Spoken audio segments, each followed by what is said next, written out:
estaremos dando continuidade à revista, né? Nossa revista Evangelização. O que é isso mesmo? É impossível alguém ser um discípulo de Jesus e compartilhar essa bênção. Hoje estaremos meditando na lição de número 6, que tem como título a oração e sua importância na evangelização.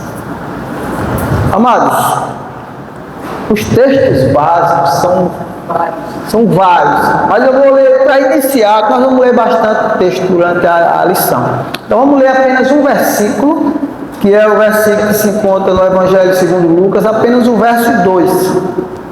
Vai ser a parte introdutória, que nós não vai dar a oportunidade de estarmos lendo algum desses outros textos durante a explanação da lição de hoje. Amém? Lucas 10, apenas 2. Diz assim a palavra do Senhor. E lhes fez a seguinte advertência. Jesus, né? A seara é grande, mas os trabalhadores são poucos. Rogai, pois, ao Senhor da seara que Ele mande trabalhadores para a sua seara. Vamos orar? Peça aos irmãos com os seus prontos, feche seus olhos. Senhor nosso Deus, grande Pai eterno, santo, santo, santo é o Teu nome, ó Senhor. Toda honra, toda glória sejam somente para Ti.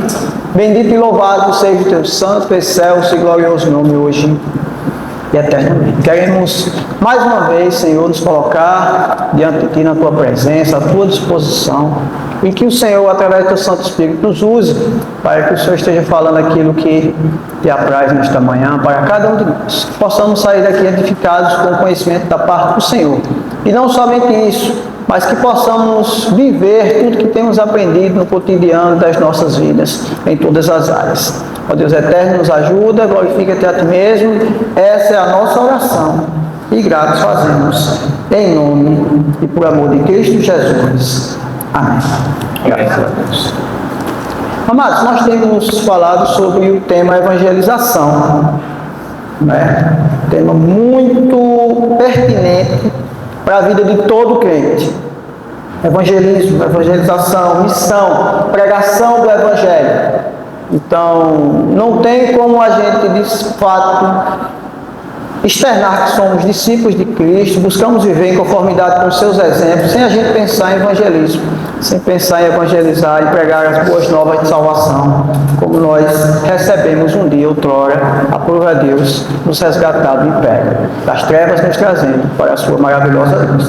Mas hoje nós temos algo muito importante também, que nos remete à forma correta e certamente o sucesso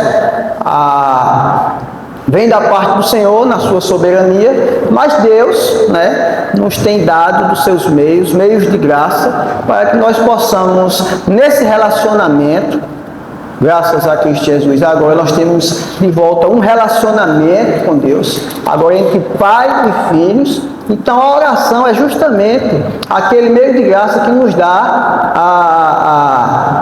o prazer, né, a honra de falarmos com o próprio Deus, né, de várias as formas. É certo que muitas vezes, como nós temos aprendido aqui, sobretudo também nos cultos de doutrina, mesmo quando a gente não sabe orar como deveria, o Espírito, ele intercede a Deus com gemidos inexprimíveis, ou seja, ele faz com que a nossa oração chegue diante de Deus, coloca até palavras em nossa boca para que Deus entenda aquilo que nós queremos, né? E de fato Deus só vai atender a nossa oração se a gente pedir alguma coisa que esteja em conformidade com o seu propósito para mim e para a sua vida.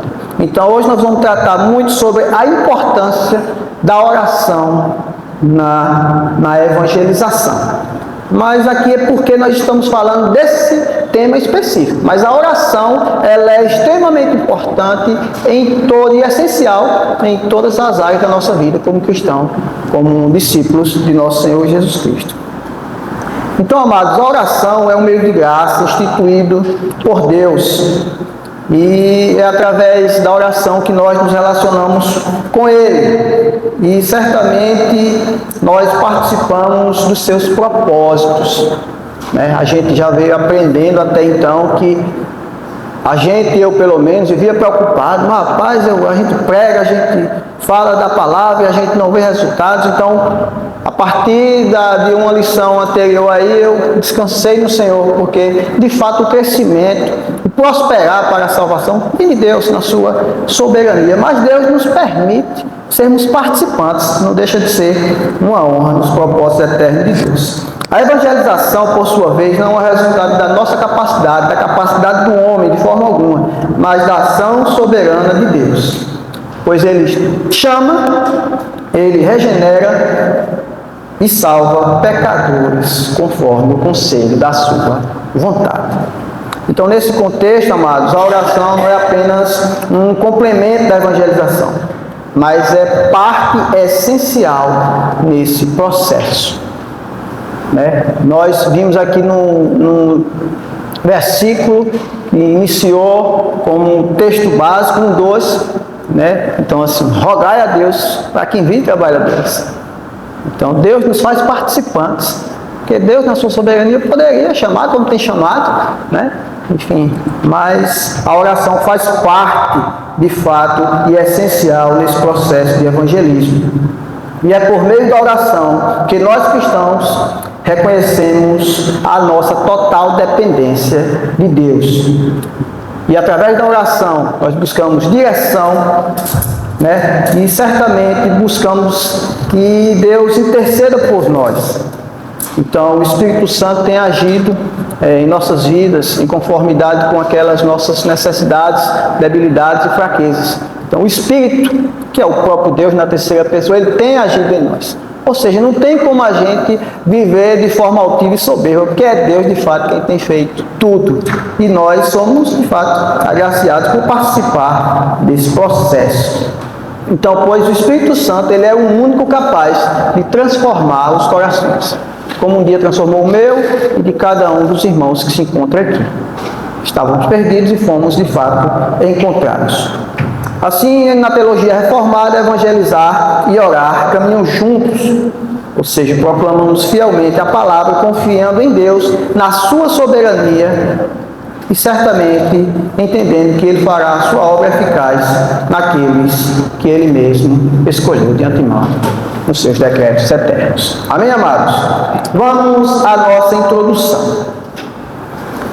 A importância da oração na vida do crente e da igreja provavelmente seja um dos temas mais abordados no meio cristão desde o início das reuniões de convertidos, recheadas dessa prática e suas consequências maravilhosas.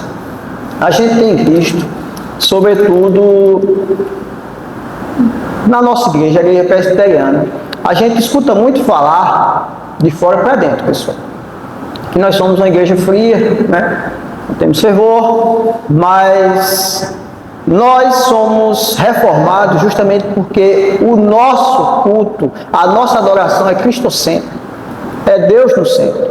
E nós entendemos que não há nada além para que a gente possa introduzir neste culto, para que seja mais válido diante de Deus. Porém, a oração deve ser uma prática constante na nossa vida, seja em qualquer denominação séria que possa existir, que busca viver em conformidade com os preceitos bíblicos. A oração tem que estar atrelada à vida do crente. A oração e a fé, pois não tem como a gente agradar a Deus sem fé. E a oração é justamente quando a gente está diante de Deus, confiamos nele, somos dependentes em todas as situações. Portanto, nosso estudo será direcionado o mais objetivamente possível para o tema, a importância da oração na evangelização. Amados, vamos ao ponto número 1. Como disse o texto que nós lemos a princípio,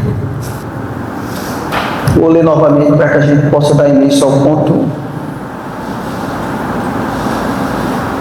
E lhe fez a seguinte advertência: a seara é grande, mas os trabalhadores são poucos. Rogai, pois, ao Senhor da seara que mande trabalhadores para a sua seara. Então Deus é o dono da seara, isso é fato. E há uma advertência da parte de Cristo: orai, pedi a Deus, para que Deus envie mais trabalhadores porque, de fato, a seara é bastante grande. Então, o primeiro problema na evangelização a ser resolvido pela oração é o tamanho da seara e a quantidade de trabalhadores. Aí ele, nesse texto, a gente vê que ele envia uma comissão, 70 homens, 35 duplas, para que estejam de fato fazendo ali, fazendo ali a preparação para que onde Jesus passasse, Jesus passaria depois e eles estariam já preparados o caminho para que Jesus externasse ali a pregação do Evangelho, sendo ele mesmo o Evangelho vivo. Então entendemos que esse texto destaca que o primeiro problema não é a falta de campo, não aqui em Itaparica, não em todo o presbitério de Petrolina, não no Sínodo, não no Supremo Conselho, não nesse país, mas em todo o mundo. A seara de fato é muito grande. Mas Deus quer a nossa participação, não que Ele precise. Jamais. Deus, Ele é soberano, Ele é onisciente, onipresente, onipotente. Então Ele pode fazer todas as coisas, até de pedras fazerem filhos de Abraão. Mas Ele quer que a gente participe, então a gente tem que entender que isso é um motivo de honra e graça para as nossas vidas. Sermos instrumentos nas mãos de Deus para a pregação do Evangelho. Então faltam trabalhadores. Só faltava naquela época? Não. Faltam trabalhadores hoje também, pois a seara é muito grande. Ou seja, há muitas pessoas que necessitam ouvir a palavra, as boas novas de salvação, a pregação do Evangelho. E ele afirma que ainda é insuficiente. A obra cresceu, muitos gentios como nós fomos alcançados, existem muitos crentes espalhados pela face da terra, mas ainda mesmo assim, depois dos 70 hoje, ainda necessitam muitos missionários serem enviados para lugares onde não foram ainda pregada a palavra de Deus. Então nós temos que entender dessa parte. Esse grupo de homens estaria apenas nos locais por onde Jesus passaria, mas ele observa que a seara é muito grande. E a sua primeira orientação é: rogai ao Senhor da seara que mande trabalhadores. A igreja não pode expandir o reino de Deus se não suplicar ao Pai que mande obreiros para essa missão. Outra vez Jesus disse que a gente fizesse diante de Deus todas as nossas petições. Mais uma vez coloco aqui que não é que Deus precisa escutar da minha e da sua boca o que a gente precisa, ou o que a gente quer, porque Ele sonda os corações e sabe tudo isso. Mas mais uma vez Deus quer um relacionamento conosco e quer ouvir da nossa boca. E a gente pedindo aquilo que está em conformidade com o propósito e o plano de Deus para as nossas vidas, certamente Ele atenderá, porque haverá sim crescimento. Mas como pai, nós como os pais, sendo falhos, a gente quer dar as melhores coisas para os nossos filhos. Imagine Deus para conosco. Então a gente tem que rogar de fato. Então quando eu estava fazendo a meditação nessa lição especificamente, eu pesquisei muitas coisas pelos olhos de outro. Entendi, tentei pensar como é o pensamento do pastor, como foi o pensamento de outros missionários que antecederam a gente até chegar por aqui, até a palavra e o Evangelho chegar para nós. Então assim, porque muitas vezes a gente estuda, mas de fato não é uma coisa que está latente, ou seja, nós não estamos vivendo plenamente o que a gente está estudando naquele momento. E eu me vi nessa situação, fazendo de fato evangelismo. Evangelização. E melhor, ainda orando como foi a orientação do nosso Senhor Jesus Cristo, orando para que Deus envie trabalhadores. Porque sabe como eu me vi? Eu me vi como um desses que Deus já enviou. A gente vai entender aqui ao longo da lição que aqueles que foram enviados seriam os mesmos que deveriam estar orando para que enviasse mais trabalhadores. Então, amados, João Calvino ele ensina que Deus usa instrumentos humanos, não por necessidade, mas por graça, permitindo que participemos da sua obra redentora. Então, a oração é uma resposta, nesse caso específico aqui, ao problema da seara ser muito grande e a falta de trabalhadores. Porque o texto enfatiza o problema da falta de trabalhadores e que deve ser resolvido através da oração. E antes de Jesus mandar que os seus discípulos enviados orassem, ele de fato queria que eles entendessem através daquela petição que eles eram dependentes da graça e da soberania de Deus. Não existe... Quer falar? Eu quero fazer primeiro uma observação na fala do senhor sobre a questão do calor, da frieza do cristão presbiteriano com relação, né? A palavra do Senhor em Romanos, no capítulo de número 12, verso 1, diz o seguinte: Rogo-vos, pois, irmãos, pela misericórdia de Deus, que apresenteis o vosso corpo por sacrifício vivo, santo e agradável a Deus, que é o vosso culto racional.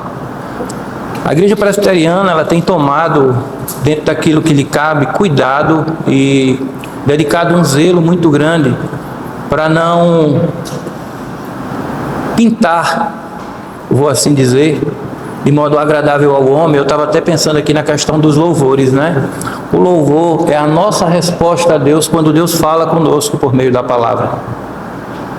O louvor é a nossa resposta a Deus. Então, por isso que é preocupante a gente terceirizar o louvor, entendem? É nós cantando. Não é o quanto agradável está o louvor aos seus ouvidos. Você que é um crítico de música, é uma pessoa de audição apurada. Não, não é isso. É o sincero louvor. A gente vai até falar sobre isso mais tarde durante a pregação, que vai falar sobre a verdadeira adoração. De onde ela vem, como ela é manifesta, onde ela se sustenta, né? Com relação ao ponto abordado da lição, a importância da oração, a palavra nos mostra que o Senhor separou 70 homens e os enviou em pares. E aí eu estava comentando até com o Cátia aqui, que quando eu estava na MAI, a minha parceira de evangelismo chamava-se Hariane. Uma moça muito alta, loira, gente boa, mas que tinha uma dificuldade com falar. E aí o pastor sempre usava uma pessoa mais solta nas palavras e uma pessoa mais tímida. Para ir dando, eu disse: olha, Hariane, o seu papel é orar. Enquanto eu falo, você em espírito intercede. E nisso nós tínhamos um grupo na base, prestem atenção, que entrava em oração a partir do momento que o grupo de evangelismo saía, e eles só cessavam quando nós chegávamos. Só cessava quando nós chegávamos. E olha, nós saímos de manhã, nós chegávamos à noite. Há um desprezo e uma falta de entendimento sobre a importância e a eficácia da oração.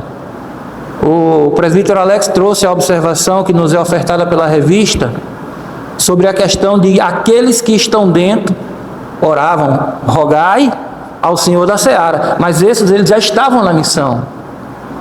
Eles sabiam da importância e de quão dura era a missão, quanto amplo era o campo. E quem supre as necessidades do campo, sejam de ombreiros, seja de necessidades outras, é Deus. Quando você ora, você despoja-se de uma autossuficiência e coloca-se em uma autodependência em Deus. Você ora dizendo: Deus, prepara os corações que o Senhor nos trará essa manhã.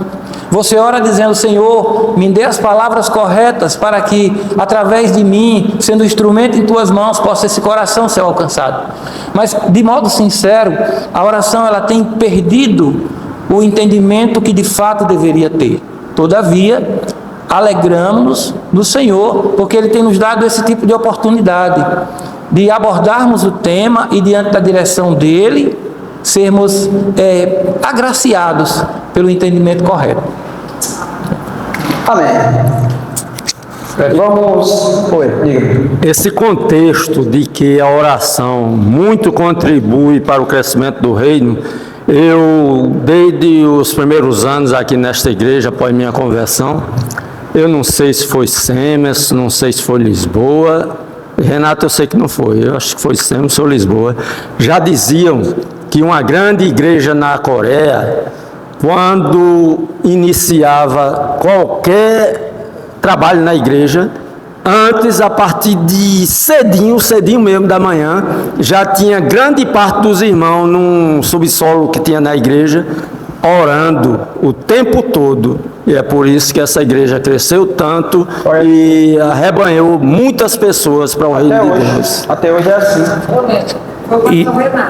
E é a maior igreja, porém, eu vou colocar até no grupo para vocês verem como é a mecânica dos irmãos lá. É evidente que a gente não vai pegar todo o padrão de um determinado lugar e dizer, vamos aplicar aqui. Não é assim. Mas vocês vão ver o nível também de dedicação deles, como é. Antes deles irem para o serviço, onde é que eles passam. Então, assim, lá é um contexto, né? Eu não estou dizendo que é 100% aqui, mas a dedicação deles à oração, tanto de modo institucional, no campo da igreja, como também em suas vidas pessoais, levando em consideração o entendimento da importância, né, da mesma. Coreia do Sul, até hoje é assim mesmo. Tem cultos lá pela madrugada, que são repletos. E lá a igreja é muito grande, são milhares de pessoas participando dos cultos de madrugada. Então, assim, realmente a oração, enfim, como eu disse no início, oração e fé tem que acompanhar a vida do crente, a vida do cristão, externando diante de Cristo os seus exemplos. Então vamos lá. Existem muitos lugares onde não existem discípulos de Jesus, necessitando, portanto, que se enviem evangelistas de outras localidades. É importante notar que os próprios enviados é quem devem rogar ao Pai, porquanto lhes serão, na verdade, companheiros de labuta. Amados, aí quando se fala na seara, onde fica a seara, presbítero Gil? Para nós do Taparica, onde fica a seara? Começando dentro da nossa própria casa, da nossa vizinhança, da nossa rua, do nosso bairro, do nosso trabalho. Essa é a nossa seara, é o que Deus colocou diante de nós. Então, quando a gente roga para que Deus envie mais trabalhadores, entendamos que nós somos um desses trabalhadores. Então a gente tem que, essa revista, esse trimestre, que fique bem claro, é evangelização. Uma igreja não cresce sem evangelização. E a evangelização não é feita da forma correta, se não é feito antes, há um momento de oração. Pedindo a Ele direção, pedindo a Ele ousadia, pedindo a Ele proteção, pedindo a Ele que prepare o ambiente. Tudo é Deus na sua soberania. Nós somos instrumentos, nós somos, como eu disse no início, nós temos a honra de participar dessa obra de Deus, que a obra é de Deus. A seara é do Senhor, nós somos os trabalhadores, então temos que ter essa ótica. Quando Deus roga, que mande trabalhadores, mas quando diz aqui, é importante notar que os próprios enviados é quem deve orar ao Pai, porquanto lhes serão, na verdade, companheiros de labuta. Nós somos os trabalhadores agora. Nós estamos orando, mas não é para que Deus envie outro, não. É para a gente ir e que Deus envie mais companheiros para a gente na labuta. Então, devemos, quando eu fiz aquele comentário sobre a igreja presbiteriana, não que eu concorde, jamais. É que, de fato, eu já escutei muitas vezes. Sim. Mas a nossa igreja, o que ela oferece é a graça, é a salvação, é o perdão que vem de Deus. E quando eu digo aqui estou sempre, é porque o nosso foco não pode ser um ou outro, que a gente vai terminar caindo nas nossas perfeições. O foco é Deus, o foco é Cristo. De modo ilustrativo, preste bem atenção no que diz o versículo. Rogai ao Senhor da seara. Se posicione em um plantio muito grande. Vocês sabem como é que colhe cenoura? Vocês já colheram cenoura na vida? Para você colher cenoura, a área que foi plantada, ela é encharcada. Ela é encharcada de tal jeito que você enfia os pés, chega a fazer aquela zoada. Sabe que enfia os pés lá porque você tem que puxar a cenoura, ela tem que sair, porque senão ela quebra, ela tora, né? E aí, se tiver poucas pessoas por vasto trabalho, você vai falar com quem? Com o dono da propriedade. Chefe, é pouca gente demais, é muito trabalho, não é assim? Então, Deus, ele nas mínimas coisas, nas coisas do nosso dia a dia, Ele nos dá um vislumbre, pequenas dimensões de como é o trabalho com Ele. Mas às vezes a gente está tão assim, eu não sei se cauterizado ou acomodado, estou falando nós. E esse nós, eu sou o encabeçador. Porque eu não posso jamais entender um um ensino da parte dele e achar que eu sou isento. Eu sou o primeiro da fila. Eu sou o primeiro da fila. Sabe? E o entendimento é esse, que a gente tem que buscar em quem é o dono, quem é o proprietário. Lembra quando semearam o joio e o trigo? O Senhor quer que nós tiremos o joio? Ele disse, não, para que vocês não prejudiquem o trigo. Ou seja, a palavra final vem do dono da seara, vem daquele que conhece os corações, vem daquele que é capaz de preparar caminhos para você e eu, aonde não existiam, de abrir portas aonde não existiam, de nos dar palavras que nem nós mesmos dizemos, rapaz, será que você fica agraciado de ver Deus usá-lo como instrumento? E como o presbítero Alex falou, acertadamente, isso é gratificante, ser um instrumento nas mãos de Deus. Pastor, o terreno da plantação cenoura tem que ser um terreno específico, arenoso, que facilite o crescimento dele e a retirada também. Porque se for um terreno muito rico em nutrientes e um pouco massa preta. Não pode ser aquele arenoso, não. Muito bem. Segundo ponto, pessoal, a visão do evangelista. Esse texto, ele é bastante grande, por isso que eu não vou ler, mas eu vou trabalhar com os irmãos o contexto. Eu vou ler o início, vocês vão entender o contexto da visão do evangelista, né? É Atos 10, 9 ao 48. Não vou ler todo, mas vou ler o início para que vocês entendam. O primeiro verso já nos mostra o contato, a conexão com o título da lição de hoje. No dia seguinte, indo eles de caminho e estando já perto da cidade, subiu Pedro ao eirado por volta da hora sexta, a fim de orar. A fim de orar. Estando com fome, quis comer, mas enquanto lhe preparavam a comida, sobreveio um êxtase. Então viu o céu aberto e descendo um objeto como se fosse um grande lençol, o qual era baixado à terra pelas quatro pontas, contendo toda sorte de quadrúpedes, répteis da terra e aves do céu. E ouviu uma voz que se dirigia a ele: levanta-te, Pedro, mata e come. Mas Pedro replicou: de modo nenhum, Senhor.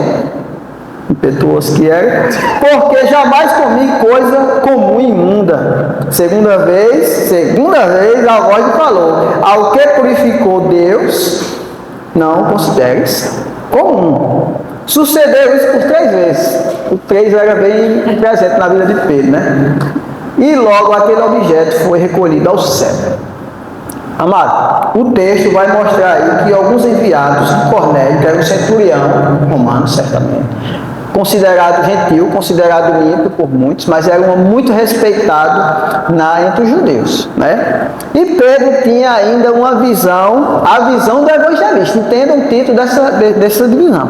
Ele tinha uma visão muito restrita, o evangelho apenas aos judeus, aos que fazem parte de Israel de fato, né? E nessa visão Deus mostrou a ele que Deus havia expandido os eleitos por toda a face da terra. Então, nesse contexto geral aqui, Pedro foi convidado. Antes, ele o acolheu, aqueles que foram levar a mensagem, acolheu, passaram a noite lá e de manhã foram ter com o centurião, não é isso? Um centurião que queria falar com ele, para que ele. E Pedro, nesse contexto que Pedro fez, Pedro pregou o evangelho, simples, objetivamente ele fez, de forma simples, clara e objetiva, e aqueles homens ali, de fato, eles foram alcançados pela graça. E de fato houve salvação ali. E naquele momento, aqueles homens foram batizados, podemos dizer assim, com o Espírito Santo de Deus. Aqueles que não eram da comunidade judaica, não faziam parte do povo de Israel, conforme a linhagem de Abraão. Mas eles foram alcançados pelo Espírito Santo. O derramamento do Espírito Santo foi sobre eles também. E Pedro certamente entendeu que Deus não faz acepção de pessoas. Não faz acepção de pessoas. Então nós hoje estamos debaixo dessa graça, como gentios, agora Israel de Deus, que está espalhado pela face da terra, somos filhos adotivos de Deus, somos justificados por Deus. Aqueles homens também foram. E Pedro teve uma visão diferente. Pedro tinha aquela visão limitada que a salvação era restrita apenas ao povo judeu, ao povo de Israel. E certamente, a partir dali, ele preparou o espaço para que entrasse na história no trabalho missionário, um homem chamado Paulo, Saulo Paulo, que foi de fato o maior missionário, e a partir dele começou-se a pregar a palavra, o evangelho, as boas novas de salvação em todos os lugares, por ele, pelo menos enquanto esteve vivo, combatendo o bom combate. Então, a visão evangelista para Pedro houve esse êxtase, essa visão maravilhosa, e nós recebemos hoje da parte de Deus, não olhe para mim, pecador que sou, da parte de Deus, para que possamos mudar nossa visão evangelista também, dentro da igreja presbiteriana de Itaparica, fazendo parte desse corpo aqui, porque eu reconheço. Qual a missão que eu tenho feito? Quando se me é dada uma oportunidade por aqueles que trabalham comigo, na minha família, na família da minha esposa, que é também a minha família, eu aproveito aquela oportunidade. Mas isso é muito pouco para o tamanho da seara que está diante de mim. Esses homens eram perseguidos por pregar a verdade. E a gente vive, falo por mim, se alguém também concorda com o que eu digo, não precisa falar. Quando a gente está num ambiente de trabalho onde só tem ímpio, onde só tem gentil, onde só tem pessoas que não conhecem o Evangelho, e ninguém percebe que você é diferente, que você de fato exala a luz de Cristo, é o sal, tem alguma coisa errada no seu modo de enxergar a sua visão evangelista. Então Pedro, aqui eu achei engraçado, porque mais 3 vezes, Pedro, tu me ama, Pedro, tu me ama, Pedro, tu me ama. E 3 vezes o lençol teve que descer e subir para Pedro entender. E mais, Deus enviou diante dele o Espírito Santo, aqueles homens falaram em línguas, naquele momento. E os que estavam com Pedro, não era só Pedro, tem outros judeus com ele ali, cristãos, e eles perceberam que de fato Deus é soberano, que Ele não faz acepção de pessoas. Então nós não podemos de forma... Quem é que sabe quem são os eleitos aqui? Ninguém. Então assim, a gente tem que mudar, pedir em oração. O foco, o objetivo aqui é entender que a oração é importantíssima, imprescindível. Não pode haver evangelização sem oração, para que a gente possa mudar a nossa postura. E entendam, Deus não vai fazer isso como estalo. Deus vai nos dar situações pertinentes para que a gente pratique e vá amadurecendo nessa visão evangelista. Eu tive que me reportar à minha juventude, ainda com 19, 20 anos, funcionário de uma multinacional, menino novo, ganhava muito bem na época, dava tudo que minha mãe queria, tudo. Reformei a casa dela toda, tudo que ela queria. Ela sonhava com aqueles armários Itatiaia, né? Eu disse a ela, mande separar que eu vou passar lá para pegar. Isso era uma alegria. E naquele tempo, existia um rapaz na empresa chamado José Roberto, um homem de pele negra, escuro, um homem simples, um pouco gago, e ele era já cristão. E ele às vezes chegava pela manhã e queria compartilhar a palavra. Poucos davam ouvidos a Zé Roberto. Chamavam ele de doido, e eu naquele contexto, eu era chefe do almoxarifado da empresa, me sentava e sempre ouvia Zé Roberto com muito respeito.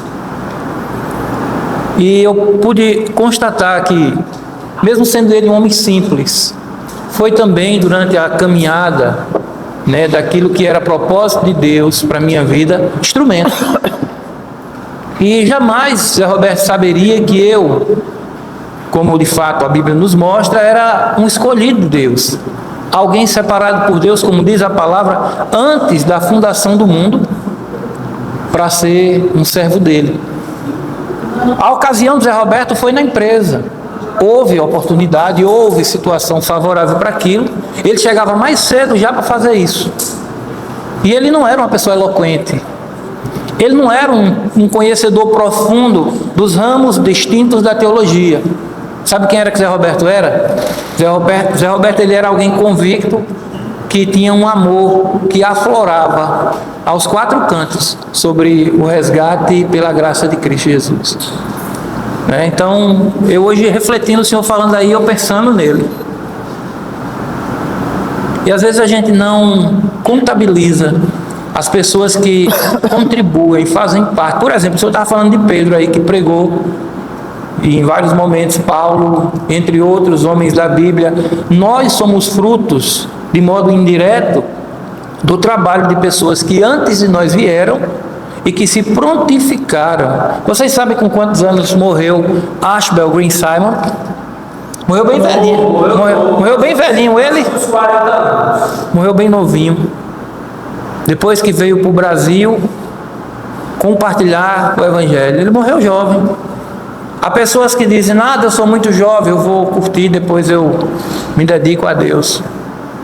Eu não sei, mas se esse pensamento é de fato o que perdura nele, ele se abraça com lixo. Porque Deus não está disposto a querer o seu resto. Por isso que a palavra diz que se hoje ouvires a voz do Senhor, não endureçais o vosso coração. A gente deve sim dedicar a Deus ao nosso melhor, a nossa juventude, né? E tudo que a gente tem. Amados, para amarrar essa segunda divisão, a visão do evangelista. Primeiro, a revelação vem de Deus mediante um momento de oração de Pedro. Não é verdade? Ele entra em êxtase e Deus revela ali, primeiro, Deus revela qual é o objetivo da missão dele. Na sua soberania, Deus estendeu a salvação a todas as pessoas, de onde quer que seja, contanto que se rendam à graça que está em Cristo, que atendam ao chamado. Ele determina os locais que serão trabalhados. Paulo, Barnabé, Timóteo, esses foram enviados. E nós fomos enviados, mas a gente não precisa sair de Jatobá, não. A gente faz missão, faz evangelização aqui. Mas o foco da lição hoje é que a gente mude a nossa vida de oração para com Deus em relação à evangelização. O que foi que Isaías disse, pastor? Não tem que enviar, envia. Capítulo 6. Envia a mim. Versículo 8. Que nós possamos, olha, quando eles oravam, eles não oravam porque estavam prontos, não. Quando eles oravam, quando nós oramos, é porque a gente demonstra dependência de Deus. E eles pediam o quê? Ousadia, pediam intrepidez. Eles não pediam, afasta as perseguições, não. Eles pediam ousadia e intrepidez. Em meio às perseguições, eles continuarem pregando as boas novas de salvação. A gente tem que entender isso. Deus, Ele responde às nossas orações. E se for para que a gente melhore como evangelizador, como missionário, mais ainda, porque a gente está pedindo o melhor para as nossas vidas. Então Deus é quem trabalha no preparo. Olha, João Calvino, ele afirma que Deus ilumina a mente dos crentes para compreender sua vontade, especialmente quando eles se dedicam à oração. Foi o que aconteceu com Pedro? Foi. Pedro, ele era... Houve outra situação que mesmo Pedro já entendendo o propósito de Deus, ele de certa forma, Pedro fez acepção de pessoas, não Deus. Ele estava com os gentios, alegre, numa comunhão, de repente chega outros judeus, que quem sabe nas entrelinhas, nas conversas, não concordasse ainda, como Pedro anteriormente, Pedro se afastou, ficou um pouco à parte, ou seja, demonstrando um certo preconceito, uma certa acepção de pessoas. Então, para que a gente possa entender, meus irmãos, que não importa quem entra por aquela porta, o tratamento nosso para com aquela pessoa deve ser igual. Por mais que a gente conheça, saiba da reputação, mas se Deus for chamar só quem não tem reputação avessa antes da conversão, meu irmão, não tem, as igrejas estão vazias, só Cristo que é o perfeito. Então é justamente nesse aspecto. Presbítero Diego. Você imagina que o texto tem que chegar a hora certa. Mas não está meio livre. Está funcionando esse mundo. Agora você imagina que o cara morre de fome, meio na hora certa, né? Vai lá comendo, ele tem costume, ele vai fazer uma então isso aí deve ter quebrado um pouco mais quebrado. Morto de fome. Obrigado. Quase estava no meio de meio de almoçar até agora, aí veio a missão sobre o Covid. Então, assim, se a gente, muitas vezes a gente tem um costume de fazer algumas coisas dentro da evangelização, certamente é um costume de briga. Almoçar aquele horário, somente aquelas coisas que ele achava que mais e tudo mais. Vem a visão do Senhor, justamente aquele momento para chamar a atenção. Às vezes é com a gente é com um compromisso. E E às vezes é diário, esse compromisso a gente faz no dia que a gente Tudo gosta. que o senhor está falando aí, eu me vi nessa situação quando eu estava meditando nessa lição. Então, assim, essa lição é mais para mim. Espero que seja para alguns irmãos, mas essa lição é mais para mim, porque de fato é assim. Eu tenho que pedir a Deus para que me dê intrepidez, para que eu possa entender e ter outra visão de evangelização, de prática do evangelho e, sobretudo, de levar a outros aquilo que eu de graça recebi. Então, quando a gente estuda, é sobretudo para nós também. E essa, de fato, eu me identifiquei muito, porque eu me vi contrário a muitas coisas que a lição nos propõe, como objetivo de missão, e como a importância da oração nesse processo. Como a gente está falando especificamente de evangelização, a gente vai tratar a oração nesse aspecto, mas em tudo. Por isso, amados, a igreja da Coreia do Sul, ela é milhares de pessoas, muito grande, mas eles têm uma vida de oração fervorosa. Madrugada está cheio, repleto o culto de oração. Então, assim, isso serve de exemplo para quem? Para nós como Ipirca. Os cultos de quarta-feira têm sido uma bênção, porque nós temos em média de 8 a 10 pessoas. Comparado a outros anos, era eu, presbítero Gil E olhe lá, muitas vezes. Vinha outras pessoas, tinha a irmã Sônia, que quando está aqui, não está trabalhando, vem. A irmã Itamar também vem. Agora outras pessoas estão participando e estão sendo frequentes. Então isso é o quê? A igreja mais forte. Quanto mais pessoas em momento de oração coletivo, mais forte a igreja fica. Porque o poder não é nosso. Não é a nossa oração que vai dar força. É Deus que vai responder às nossas orações. Amém? Viu, presbítero? Pode falar. É por isso que o Senhor Jesus, quando foi tentado, Adão e Eva sucumbem, né? Adão, bem dizer, porque era o representante, no Éden, onde tinha tudo favorável. Jesus é levado para o deserto e Satanás tenta Jesus no primeiro momento, dizendo: se tu és verdadeiramente o Cristo, transforma essas pedras em pães. E o Senhor Jesus responde que nem só de pão vive o homem. Nem só de pão vive o homem. No sábado que vem nós teremos a exibição de um filme aqui. Vai ser uma atividade, né, encabeçada pela UPH, que vai falar sobre a importância da oração. E lembrando disso, houve uma ocasião também ímpar, ainda na missão Amai, em que durante a madrugada eu não dormi e orava a Deus, pedindo a Deus, porque eu não conhecia, eu não sabia como era. E o Senhor dizia assim: se abstenha, não coma nada. Não coma nada. E aí não queriam deixar que eu saísse. O pastor Josenildo Virgulino determinou que eu não saísse. Eu fui até o quarto dele, bati na porta e perguntei: o senhor tem vida com Deus, meu pastor? Ele disse: tenho. Eu disse: o senhor acha que eu não? O senhor acha que eu não tenho vida com Deus? Para o senhor entrar entre eu e Deus? Aquilo foi suficiente para ele. Só isso. E aí ele permitiu que eu fosse. E eu fui para o campo missionário em um lugar chamado Serra do Marinheiro. E durante a nossa primeira abordagem na casa de Dona Julieta, veio um cachorro muito valente, tinha uma cerca, a casa lá no fundo, e o cachorro, quando nós batemos palma, ele vinha baixado, vinha babando. A Ariane ficou com medo e eu disse: passe para minhas costas, deixa comigo. E aí quando ele se aproximou assim, eu me abaixei e bati o dedo. Eu disse: você não está me conhecendo não, rapaz? Ele começou a balançar o rabo. Eu digo: bora, aqui não morde mais ninguém. E chegando lá, Ariane em espírito orava. Dona Julieta, já uma pessoa confessa a Cristo, porém o seu esposo ainda com o coração endurecido. E eu perguntei se eu poderia compartilhar o Evangelho. E ela disse que sim, mas que não mais acreditava na conversão do seu esposo, porque ele já tinha ouvido muitas outras vezes. E ele estava deitado à minha esquerda numa rede.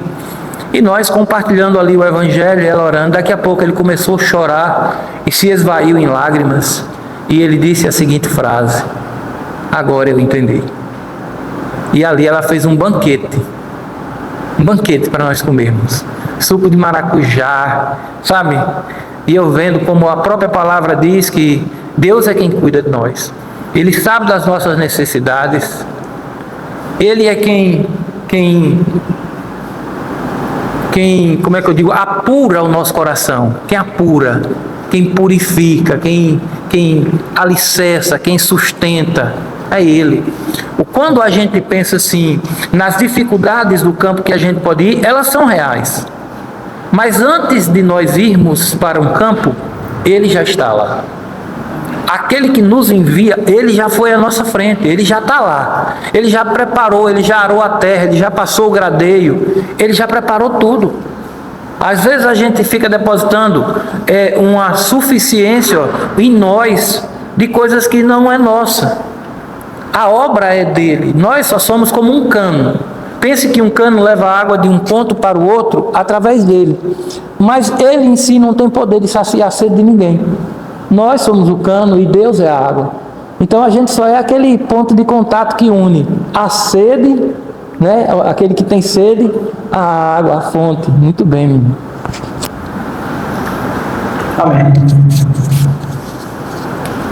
Pastor, há uma grande diferença entre a situação de Adão no Éden e Jesus no deserto. Por quê? No Éden, Adão e Eva tinham tudo à sua disposição no tocante a conforto e sobrevivência. Enquanto no deserto é o contrário disso aí. No deserto, Jesus não tinha nada a seu favor, exceto que cada vez mais ele ia ter fome e sede, e nem por isso sucumbiu à tentação do diabo. Mas o que mais ele tinha não era fome e sede, era a dependência e confiança naquele que o enviou. Tanto que quando ele foi perguntado sobre o que ele veio fazer, ele respondeu que veio fazer a vontade do que o enviou. Ou seja, as suas vontades pessoais estavam sujeitas, entenda-se, Jesus é Deus, mas ele veio na qualidade de alguém que cumpriria o que era preciso por mim e por você. Então ele não deixou de ser Deus, mas ele não utilizou-se, ele não agiu dessa maneira. Porque assim como ele é Deus, ele também era homem, porque se não fosse assim, não haveria efeito cumpridor da exigência que satisfaria a Deus.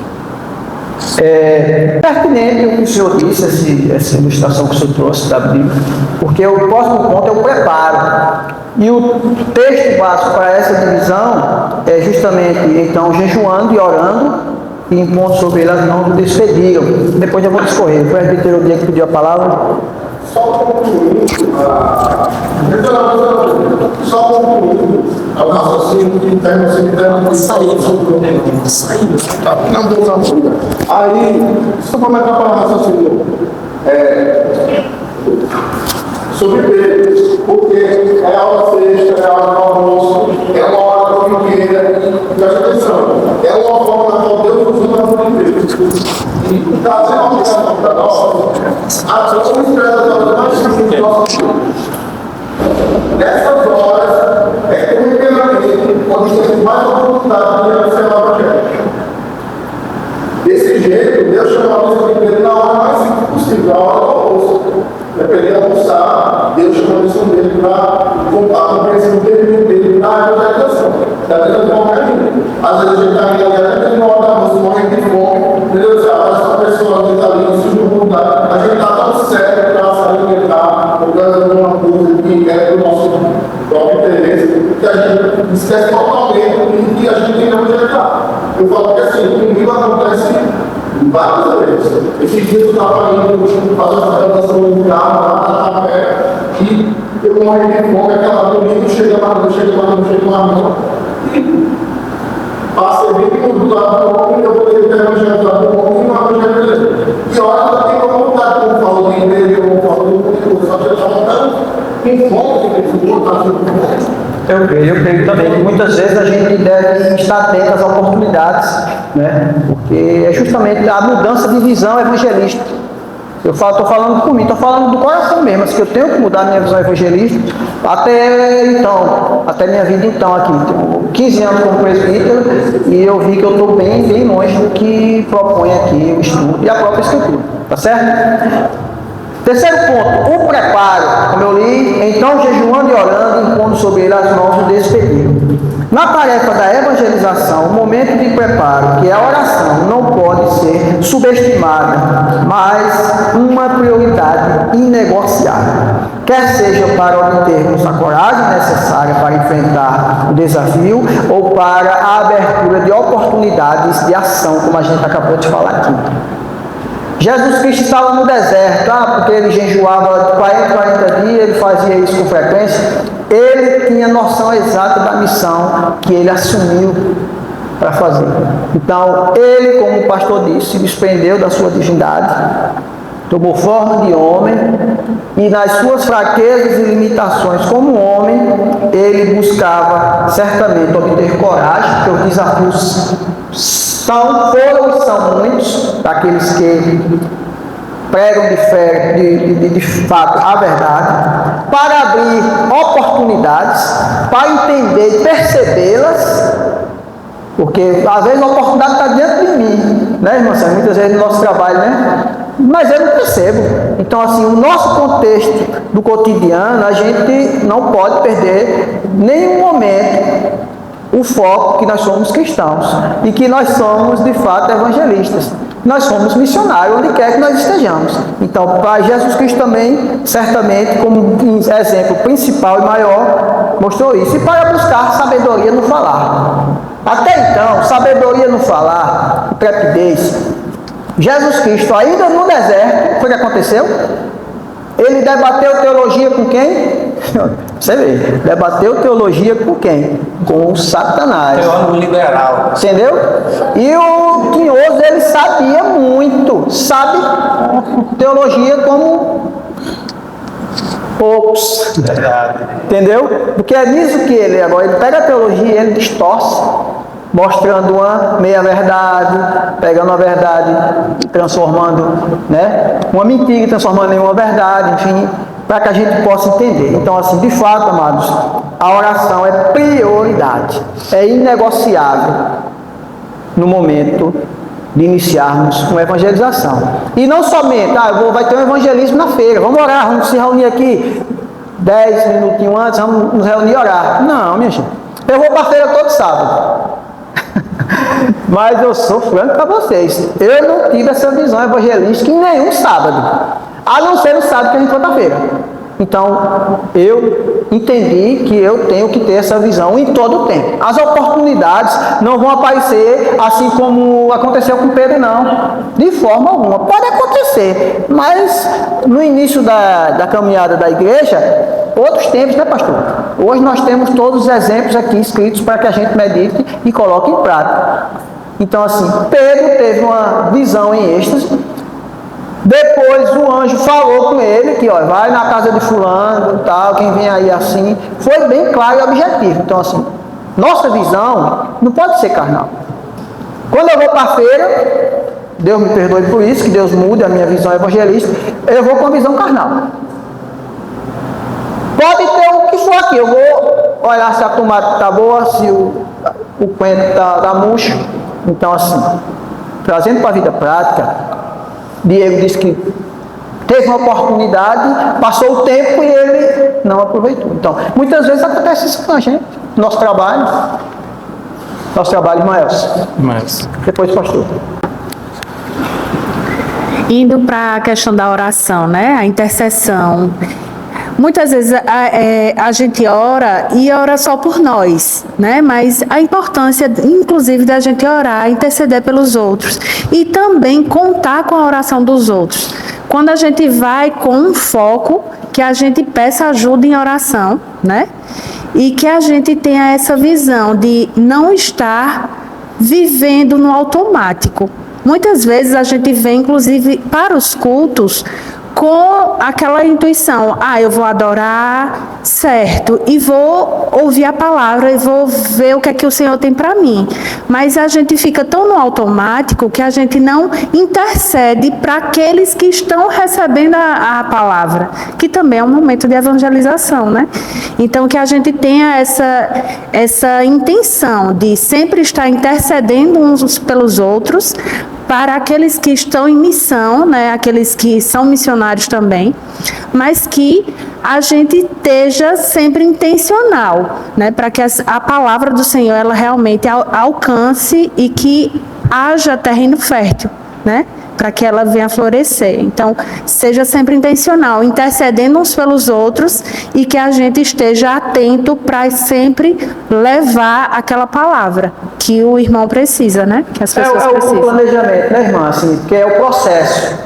Soberania de Deus, o evangelista, o evangelizador, instrumento e o receptor. Então tem que orar por esse conjunto. Deus, orar para Deus pedindo ousadia, que Deus prepare aquele coração como um terreno, né? Que seja um terreno fértil, que prospere para a salvação. Então tudo nesse aspecto é uma oração bem pertinente que Deus certamente estará acatando as nossas orações. Apareceu outro elemento aí no aspecto preparação, que foi o jejum. Certa feita, eu estava em um local que era um bar, depois tornou-se um ponto de pregação. Hoje tem uma igreja coordenada lá pelo pastor Anderson Lacerda, e a pessoa em questão era o irmão de Anderson Lacerda, ele é agente penitenciário, e ele disse assim: eu mesmo não acho sentido jejuar. Falei, mas por quê? Jejuar. Aí eu disse, mas por quê? Ele disse, porque, por exemplo, pastor, eu não tomo café de manhã. Eu falei, mas jejuar não é ficar sem comer. Jejuar é abster-se do fortalecimento da carne. É evidente que deve ser feito com a devida responsabilidade, viu, gente? Não existe um jejum severo para o diabético. É jejum de tolo isso. Isso é jejum de tolo. Deus não está buscando sacrifício em vocês. Ele busca, acima de tudo, a obediência. Porém, o jejum ele faz parte desse aspecto preparatório. Mas quando você se abstém de algo, você preenche aquilo com oração. Você preenche aquilo com a busca intencional, enfatizada nessa relação sua e Deus, Deus e você. É assim que se faz jejum. E o jejum, ele pode ser feito, por exemplo, quando eu estava na Serra do Inácio, todo mundo lá está careca de saber. Pastor gosta de café. Eu já andava com a mamadeira dentro do carro. Era uma garrafa de café e uma garrafa de preparo para chimarrão ou tererê. Era certo dentro da caminhonete. E aí os irmãos, pastor, quer um café? Eu disse, eu agradeço, eu não vou poder tomar. E aí os irmãos perguntaram, pastor, por quê? Eu falei, porque eu estou em um propósito com Deus, eu estou, em um momento de jejum. Então eu tirei algo que era para mim muito importante.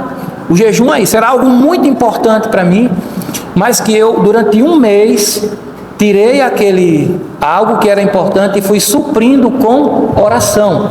O meu primeiro lugar de oração eu fiz com um facão, de frente à base missionária no mato, abri um caminho, fiz um lugarzinho lá dentro da mata sozinho, e eu ia para lá. Por quê? Porque minha filha estava com uma doença que os médicos não descobriam, levei a ela vários especialistas, não descobriram. A Alana ficava com uma banda do corpo, inchada e quente. Ninguém descobriu, ninguém. Levei ela, não foi em 5 médicos, a avó levou mais um bocado. E eu estava para ir passar um mês na base missionária, tirando férias do missionário. E não descobriu, eu cheguei e disse, olha, Senhor, quem cuida dos meus é o Senhor. Eu fiz o que me cabia, o que estava nas minhas mãos. E eu não vou deixar de ir para a sua missão, porque minha filha está assim, não. Eu vou e o Senhor vai ficar cuidando dela. E fui-me embora. Eu fui-me embora. Lá nós ficamos sem contato nenhum, sem telefone, sem internet, sem nada, durante aquele mês. E eu só ia para o meu lugarzinho chorar e orar e pedir a Deus força para passar aquele mês ali. E conseguimos, pela misericórdia, e o cuidado de Deus, passar aquele mês e voltei. E a Alana está aí, com 20 e tantos anos, e nunca mais a Alana teve nada. Então, é o que eu tenho para dizer. Não estou dizendo o que me disseram, não. Eu estou dizendo o que eu vivi. Eu chorava naquele buraquinho feito com facão todas as manhãs, porque eu não sabia que notícias eu teria dela. Isso é normal, isso é de qualquer ser humano. Até hoje não. Falando aí. Sabe que tem a televisão. Quem está em missão E só para... Tem questão de doença, tem questão de dificuldade, principalmente na família. Quem já viveu evangelismo sabe que isso é real, né? A gente não vive uma ilusão. Eu e Pô, a gente vivenciou várias coisas, porque a gente estava em época de evangelismo, né? Coisas com os filhos, coisas na família, e que muita gente acha, é coisa da cabeça, é coincidência. Não é coincidência. Olha, como é que pode ser no mesmo dia, né? Dentro da própria lição aqui, no ponto 5, a gente vai chegar lá, fala da reação do inimigo. Então ele nunca vai ficar passivo, aceitar de bom grado você falar que o homem é pecador e carente da graça de Deus, que só em Cristo. Aí ele vai se rebelar de alguma forma. E ele tem as suas estratégias, né? Tem as suas sutilidades, a gente vai ver também alguns textos aqui. Pessoal, dentro dessa mesma divisão do preparo, dentro daquilo que vocês falaram, sobretudo a irmã El, sobre a intercessão pelo contexto geral, né? Vamos aí para uma oração sacerdotal de Cristo aí em João 17. A gente vai ler alguns versículos. A própria divisão já traz. Ele intercede a nosso favor. Nos versos 9, é por eles que eu rogo, não rogo pelo mundo, mas por aqueles que me destes, porque são teus. Né? No verso 20, não rogo somente por estes, mas também por aqueles que vierem a crer por intermédio da tua palavra. Entendeu? Aquilo que começou com Paulo, aquele entendimento da visão evangelística que Pedro passou a ter depois da visão, chegou até nós. Então, aqueles somos nós, são esses que estão aqui. Aí vamos lá, ainda no verso 11, 12, 15, que garante a nossa segurança e proteção. Eu vou ler aqui de forma rápida. Vamos lá. 11. Já não estou no mundo, mas eles continuam no mundo, ao passo que eu vou para junto de ti, Pai Santo. Guarda-os em teu nome. Proteção, pessoal. Segurança. E que me deste, para que eles sejam um assim como nós. Quando eu estava com eles, guardava-os em teu nome, que me deste, e protegi-os. E nenhum deles se perdeu, exceto o filho da perdição, para que se cumprissem as escrituras. Aí no verso 15, não peço que os tire do mundo. A missão continua. E sim que os guardes do mal. Proteção, segurança. E o verso 20 que eu já li. Certeza da missão, verso 18. Assim como tu me enviaste ao mundo, também eu vos enviei ao mundo. Aquela grande comissão não parou ali não, só foi aqueles 70 que fez tudo não, porque ele já pediu para que aqueles 70 orassem para que Deus enviasse mais trabalhadores para a seara. E as orações são de um para com o outro até que chegou em nós. Nós somos os trabalhadores aqui em Itaparica, aqui em Jatobá. Tá certo, meus irmãos? E suporte espiritual. E tem no verso 19, 17, santifica-os na verdade, pois a tua palavra é a verdade, palavra. 19, e a favor deles que eu me santifique a mim mesmo, para que eles sejam santificados na verdade. E o verso 22, fechando, eu lhes tenho transmitido a glória que me tens dado, para que sejam um, como nós somos. Nós estamos protegidos. Mas porque muitos mártires perdem suas vidas? Esses certamente ganharam as suas vidas. Quando a gente vai para uma visão humana, perderam. Eles ganharam as suas vidas. Ganharam certamente a glória.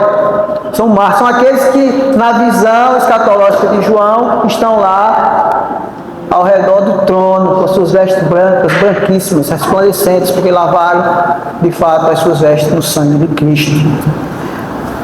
Outro ponto aí, amados. Durante o trabalho. Esse texto aí é o texto em que Pedro e João, eles estão presos.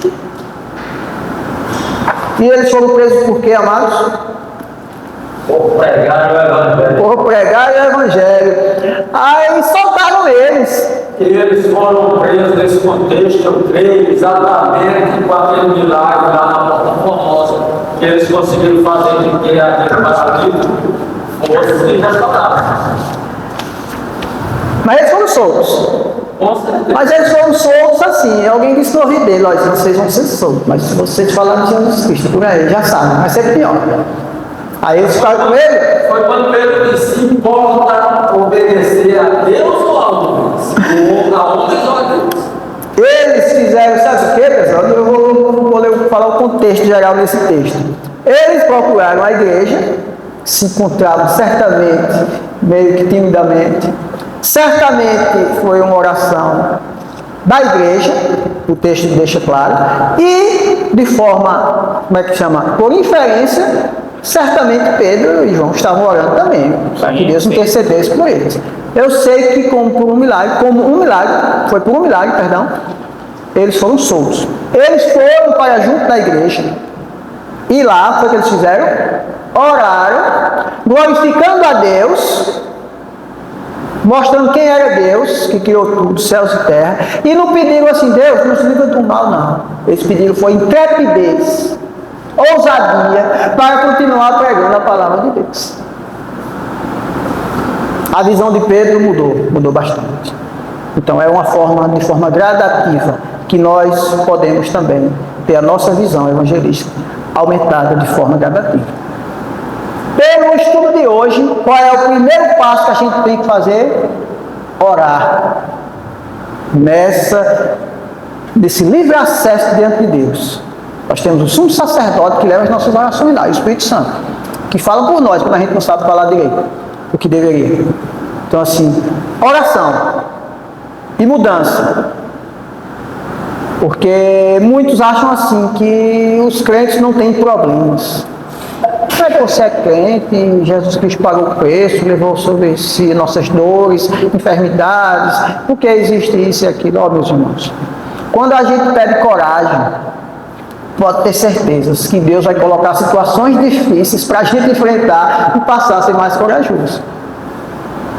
Quando a gente diz, eu não sei amar como Jesus amou, a gente pede, Deus vai colocar situações de alguém precisando, e a gente tem que, nessas situações, demonstrar amor.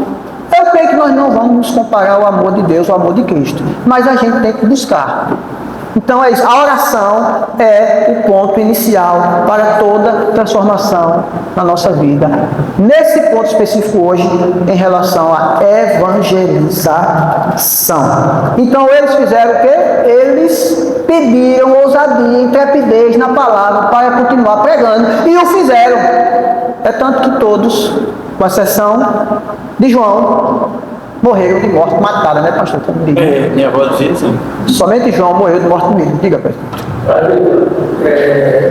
Tanto ali no episódio de Pentecostes, quando após isso, na grande perseguição ali, que houve aquela dispersão, é que o Evangelho chegou até nós, porque eles eram dispersos para outras regiões, outros locais, e a pregação foi lá. Por isso que o Evangelho chegou até nós. Quando eles se juntaram como igreja e eles começaram a orar, glorificando a Deus, o lugar onde eles estavam tremeu.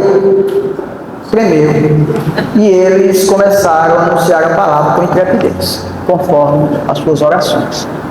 Então, tudo que a gente tem que fazer, aqui diz assim, durante o trabalho. Jesus Cristo enviou a comissão e enviou ao mesmo tempo disse, rogai ao Senhor para que envie mais trabalhadores, pois a seara é grande. E aqui, ó, eles saíram do cárcere, oraram e glorificaram a Deus e continuaram pregando, levando as boas novas com intrepidez. Então nós temos que entender, meus irmãos, que durante o trabalho evangelístico, durante, é indispensável, é imprescindível. Não pode haver trabalho eclesiástico, vamos colocar assim. Quando você faz com piedade, que é para Deus, você não pode dispensar a oração. Não faz parte. Porque quando não tem a oração, irmãos, sabe o que é que se transforma? Esforço humano. Você, João, está dizendo, não vou orar não, porque eu vou criar uma estratégia que deu certo lá na Cana Fístula e vou trazer para Itaparica. Não. Aí o esforço humano não chega a lugar nenhum. Vocês lembram daqueles que chegaram lá? Olha, a gente foi expulsar uns demônios aí, levamos uma coça. Eles estavam tentando fazer com suas próprias forças. O diabo foi quem disse. Os demônios disseram: eu conheço Paulo e conheço fulano. Agora vocês, meu irmão, não sei quem são não. E tome-lhe lá paga. Saíram, ó, corrido. Então assim, quando a gente pensa que é forte, quando a gente pensa que é corajoso, quando a gente pensa que é intrépido na palavra, porque mérito nosso, e muitos doutores, PhDs, que são ateus, que não reconhecem, porque Deus não se revelou a eles. Amém? Pastor. Viu, presbítero? Às vezes a gente encontra pessoas nas igrejas que são idosos, pessoas que talvez não tenham, pela idade que já se encontra avançada, a condição de grandes deslocamentos, a questão de expor-se a sol, né?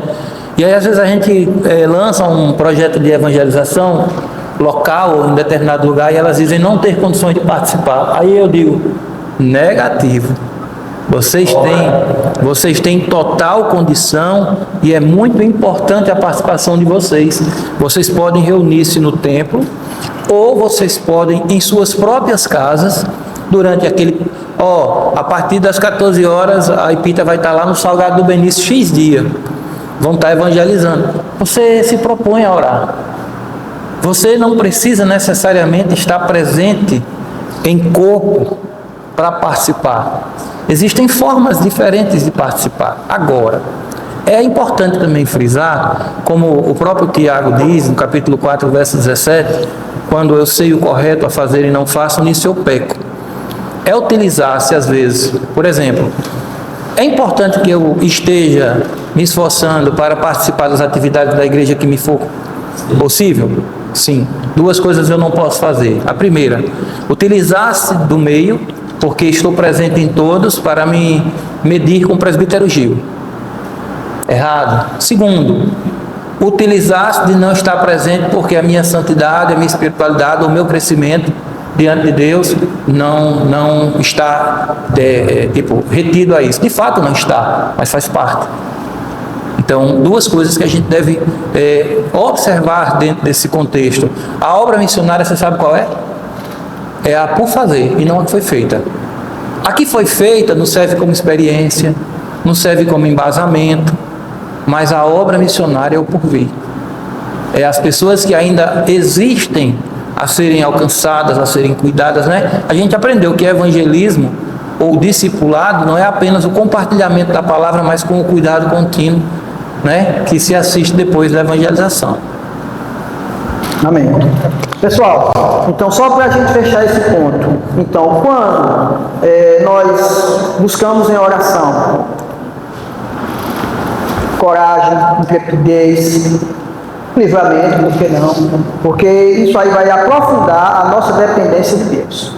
Quando eu estou fazendo uma oração nesses modos, eu estou dizendo assim: Deus, eu preciso de Ti. Sem Ti eu não posso dar um passo diante de mim. Dependência do Senhor, necessário para a transparência da obra, visto que o Senhor é o Senhor quem executa e Ele é quem deve ser exaltado. B. Reveste o crente da plenitude do Espírito Santo, que capacita a atuar nos momentos adequados, com palavras e exposições coerentes com o Evangelho anunciado. E C. Aumenta a ousadia para anunciar a palavra de Deus, porque o mundo e o inimigo querem intimidar e calar os proclamadores. Aí a gente, com essa última frase, a gente vai iniciar a quinta divisão. Acho que eu falei quarta, não foi a quinta. A reação do inimigo. Aí vamos aos textos. Vamos aos textos aí rapidinho. Quem tiver com Lucas 10, 17, 19 aberto, pode ler.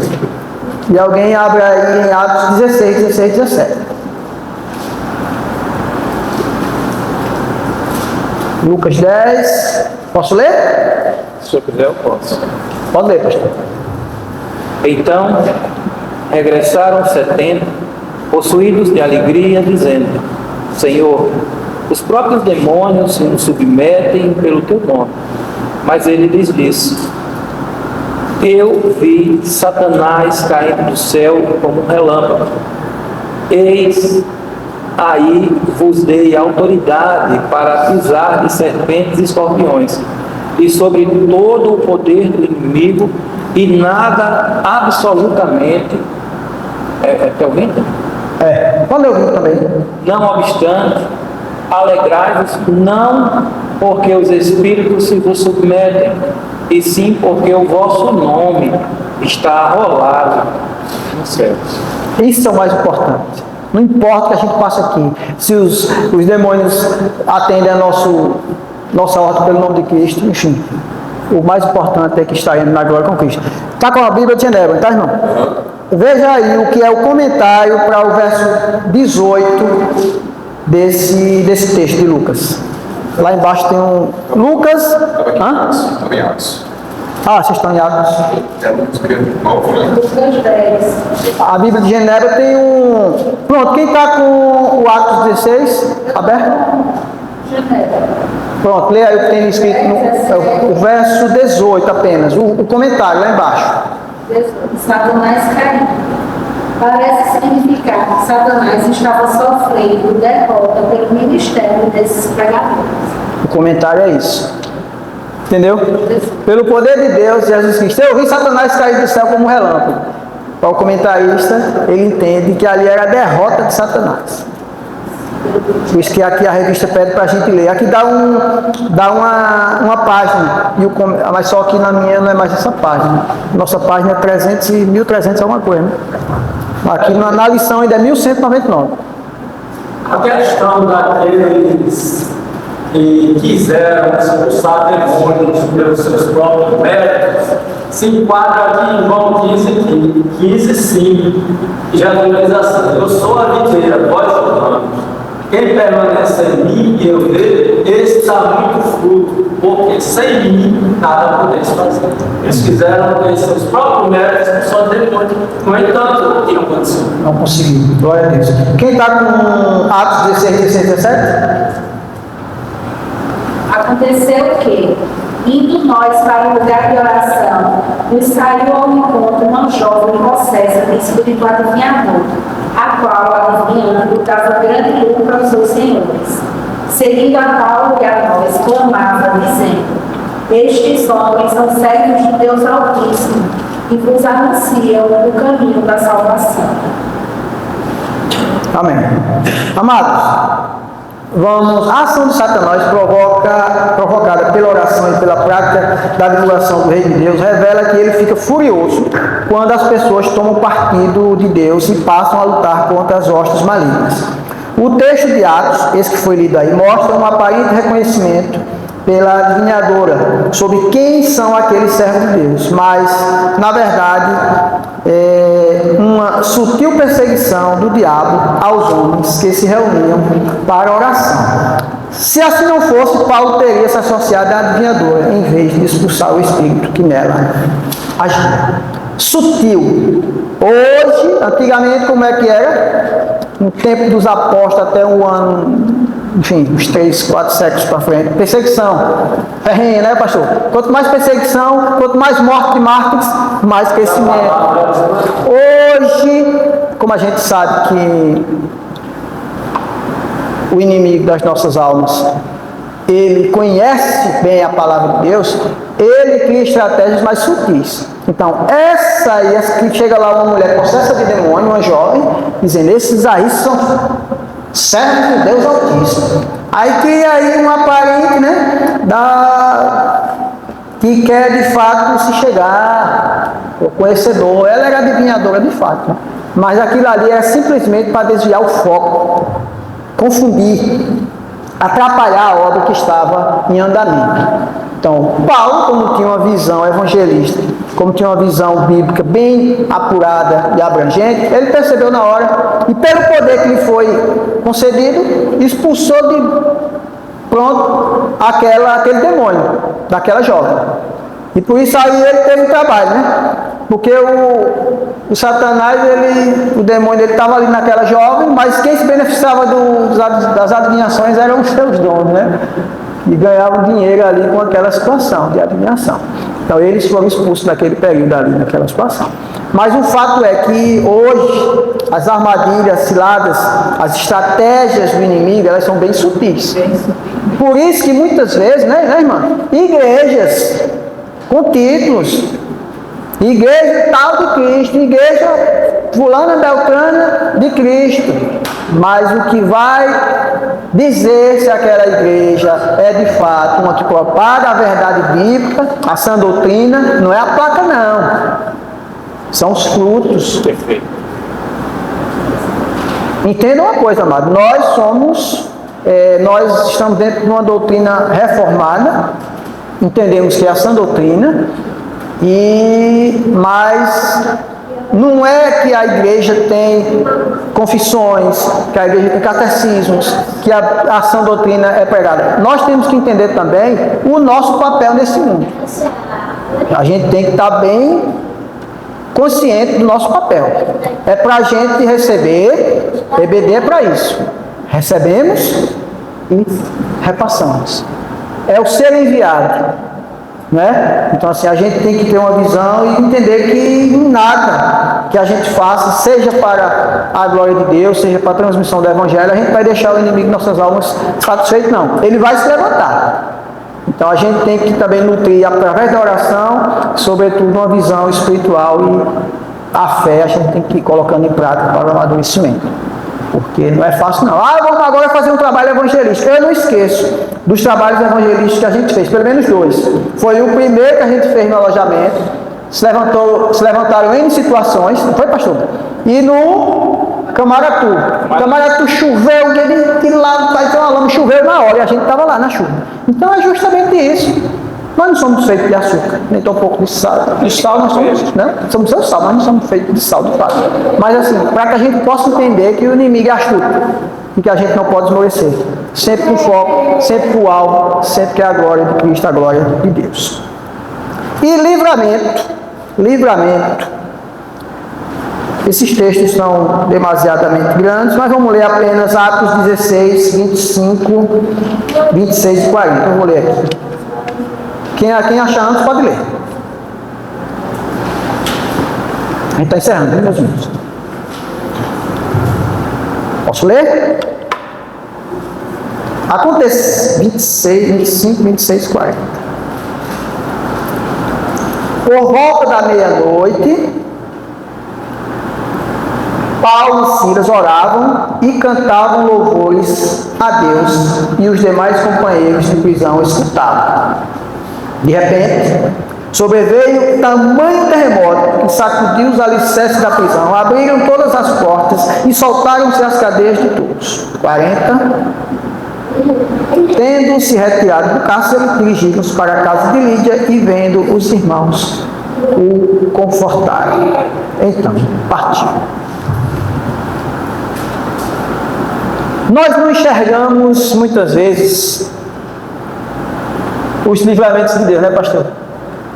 Pode orar, certo de que hoje você teve infinitos livramentos, mesmo que você não tenha percebido. Que nem todos os livramentos são como foi com Pedro naquela ocasião, e nem com Paulo e Silas agora. Mas tem livramento para nós todos os dias. Primeiro, as misericórdias de Deus se renovam todos os dias nas nossas vidas. É um livramento porque elas são a causa de nós sermos consumidos. Deus derrama sua graça abundante todos os dias sobre nossas vidas. E pode ter certeza que espiritualmente são livramentos 24 horas por dia.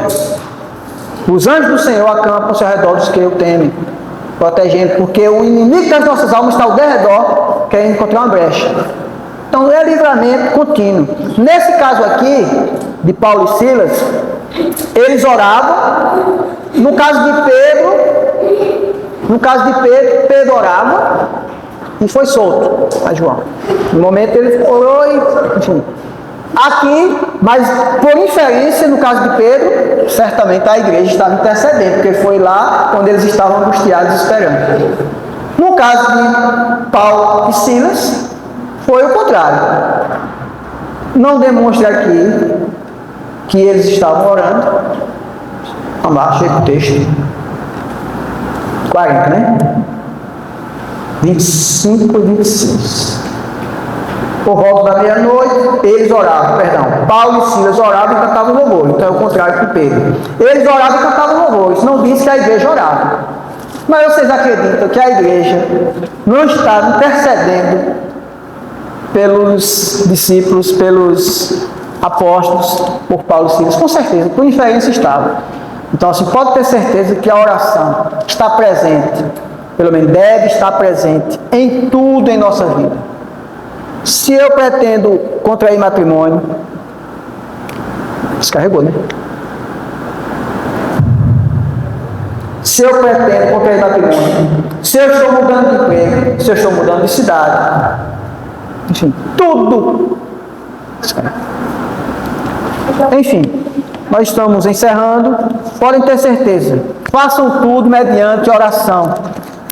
Façam tudo sobre a dependência de Deus, entendendo que Ele é soberano e que quando fazemos tudo confiando em Deus, na sua soberania, no seu poder, nós o faremos para prosperar, porque essa é a vontade de Deus.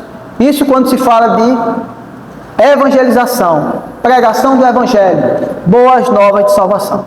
Podem ter certeza de que Deus estará à frente, cuidando de nós, nos protegendo, nos dando suporte, nos dando ousadia, intrepidez na pregação. E olhe bem o mais interessante dentro do texto, não é fora não. Diz assim, a palavra do verso 27 em diante. O carcereiro despertou do sono e, vendo abertas as portas do cárcere, puxando a espada, ia suicidar-se, supondo que os presos tivessem fugido. Verso 28. Mas Paulo bradou em alta voz: não te faças nenhum mal, que todos aqui estamos. Eles tinham oportunidade de ir embora? Tinham ou não? Eles podiam ir, as portas estavam abertas. Qual é a maior prisão do homem? É grades, grilhões? A maior prisão do homem é a desconfiança que ele pode colocar em Deus, que só cabia ele colocar em si mesmo. Eles abriram mão da própria liberdade, mesmo escancarada, por uma dependência e uma obediência ao próprio Deus, que só ele, Paulo, Silas e os demais podiam falar. Nós não temos como, nós podemos conjecturar, mas falar com autoridade só eles. Sei que eles ficaram lá, e o texto diz que aquele homem ia tirar a própria vida, e ele disse não. E ali a gente vai ver que a partir daquele momento, ele nasce para o Senhor. Ele é conquistado pelo Evangelho. O Senhor Jesus, em Marcos capítulo 8, vai dizer que aquele que quer ser seu discípulo deve negar a si mesmo, tomar a sua cruz e seguir. Tomar a cruz é abnegar-se de si mesmo, tomar a cruz é aceitar a soberania de Deus sobre sua vida. A gente vai falar sobre isso à noite, gente. A gente vai falar sobre a vida do homem que, biblicamente, eu acho que o que mais sofreu. E a palavra vai nos mostrar que a sua convicção e a sua confiança em Deus não estava norteada por nada que os olhos humanos podem ver, mas apenas pelo que é contemplado pelos olhos da fé. Amém. Amados, eu vou ler aqui uma parte, não está na lição, mas depois eu quero que os irmãos em casa leiam a conclusão. Sobre o livramento. O cristão que evangeliza deve confiar que, mesmo diante de perseguições e dificuldades, Deus pode intervir de maneira poderosa. A oração é o meio pelo qual buscamos esse socorro e experimentamos o cuidado de Deus em toda a nossa missão. Amém? Que Deus nos ajude, que Deus possa estar aplicando em nosso coração essa sua palavra, esse estudo, e que possamos externar o que temos aprendido nas nossas vidas. Amém?